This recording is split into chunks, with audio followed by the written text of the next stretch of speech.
I always mention that that is not the action of a governor. Governor is a constitutional position. This is the action of a chancellor. Chancellor is a statutory position. Actually, the chancellor is challenging the Supreme Court verdict.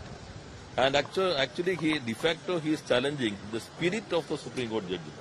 What is the spirit of the Supreme Court judgment? That is, these issues, controversies of the higher universities, that is affecting the future of the students. Then Supreme Court, Honorable Supreme Court direct the state government and the chancellor should consult and take a consensus for the appointment of the permanent vice chancellors. That is the spirit. That is both chancellor and the government should take consultation and consensus for the appointment of the chancellors. But this temporary vice chancellor, it is very clear that is 16 paragraph of the judgment. This process may take some time. This consultation should take some time. However, during the interim period, it is always open for the chancellor to issue a fresh notification appointing a particular person or allowing the particular person already occupying the office in accordance with the section 37 of the Technological University Act and section 1110 of the Digital University Act. Very specific. Then earlier the Honorable High Court, single bench and division bench has set aside of the appointment of the temporary vice chancellors because that is not in accordance with these sections of the same acts.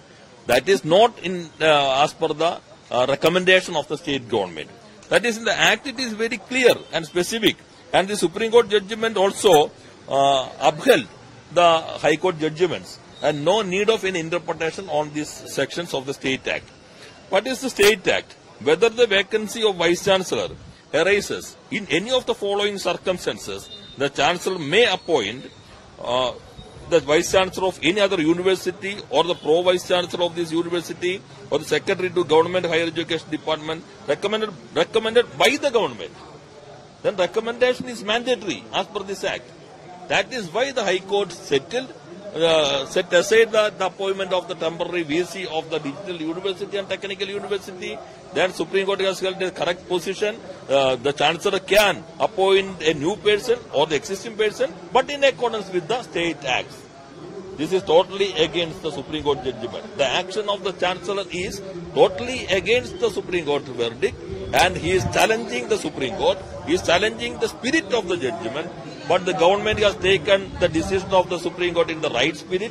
Honorable Chief Minister has given a letter to the Governor. The government is ready to discuss this issue as per the Supreme Court direction, and the Chief Minister has entrusted 2 ministers for the discussion to settle this issue. But this action is totally against the spirit of the judgment. The Chancellor should withdraw this notification as early possible to protect the constitutional provisions of this country. So what are the legal provisions available? The next step is coming before the Supreme Court again.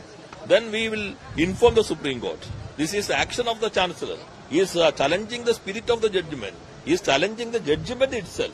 That is, that we will explain this issue to the Supreme Court, and otherwise we are ready for discussion, but the Governor, the Chancellor should rectify this mistake. I appeal to the Chancellor to read the judgment peacefully and try to understand the meaning and spirit of the judgment of the Apex Court.